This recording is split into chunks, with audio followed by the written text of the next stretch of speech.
Hello and welcome to the PardeuxRaids.com Raid Guide. I am Pardeux and I'll be talking you through the 25-man Imperial Vizer Zor'lok encounter.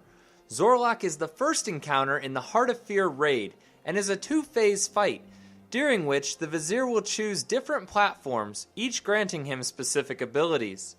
At the beginning of the fight, he will choose either the left or right platform, so your raid will want to wait until he chooses before running to that platform.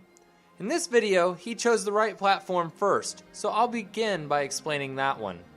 Before explaining the platform-specific mechanics, it is important to note that the boss will cast the ability Inhale and Exhale throughout the encounter. The boss will inhale 3 times, then choose a random target and cast Exhale on them. The ability causes physical damage, and therefore the off-tank will want to position between the boss and the target to absorb the damage. While the boss is on the right platform, he will use the ability Force and Verve. This causes a massive amount of physical damage to the entire raid. Fortunately, there is a way to reduce this damage. The boss will create 3 noise-canceling zones on the ground, which will reduce your damage by 40%. The catch is that each can only protect 9 players, meaning the raid will need to assign certain players to each zone. Melee should have priority on the zone closest to the boss, while the other ranged and healers should split among the others. In both raid sizes, you will want to divide the raid into 3 groups, since they can only protect 4 players in 10-man. At 80% health, the boss will move to the opposite platform and gain a new ability. He will always choose the top platform third while on normal mode. Once the boss lands on the left platform, he gains an ability called Attenuation. This fight may bring back horrific memories from Hygen the Unclean, Atramedes, and Alice Resort, especially if your raid struggles with the dancing. Attenuation will create numerous balls of sound that will move outward in a clockwise or counterclockwise fashion. You will need to quickly identify the direction and begin moving to dodge them. As the balls move further away from the boss, they can split and reflect back, so it is important to stay closer to the boss to avoid getting hit. I also tend to find a gap and cut in occasionally to avoid getting too far from the boss. Players can sustain 1 hit and survive, but your healers will be moving, so it's unlikely that you can survive too.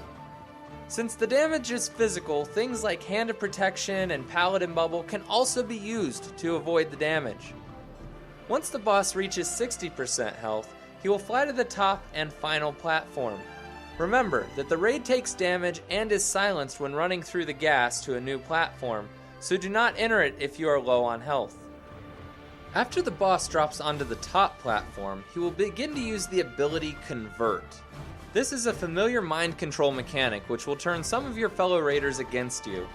Unlike some other mind control mechanics, this one can only be broken by spell damage. It is important that caster DPS focus on the controlled targets and break them out quickly. It is ideal to be stacked on melee for this, since AoE and classes such as Death Knights can also cast AoE magic abilities. Any player without magic damage should remain focused on the boss. Because the raid will be stacked, breaking mind controls and healing should be manageable, so DPS the boss to 40% and prepare for the final phase. In Phase 2, the boss will fly up and land in the center of the room. He will then inhale all of the gas, so the raid should not run off of the platform until the gas is cleared. While in the final phase, the boss has all 3 abilities from each of the platforms. This makes the second phase of the fight the most difficult. Because of the mind control, the range will generally want to stack in melee. However, this makes getting to the noise-canceling zones and dodging attenuation a little more difficult.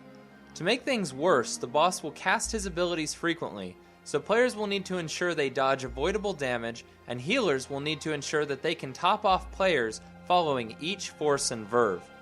If the raid stays focused and uses proper survival cooldowns, this is achievable. So buckle down, stay focused, and prepare to deal with the mayhem, and the first boss kill in the Heart of Fear will be yours. Thank you for tuning in to another raid guide by PardeuxRaids.com. I hope this guide has been helpful for your guild and your progression. Feel free to check out other resources provided at my site and to leave questions and comments. You can also subscribe to my YouTube channel or follow me on Twitter at Pardeux Raids for information on the most recent updates to my site and videos. Also, don't forget to stay involved for your chance to win monthly prizes, including the coveted Razer rating peripherals. Complete details can be found at PardeuxRaids.com under the prize giveaway section.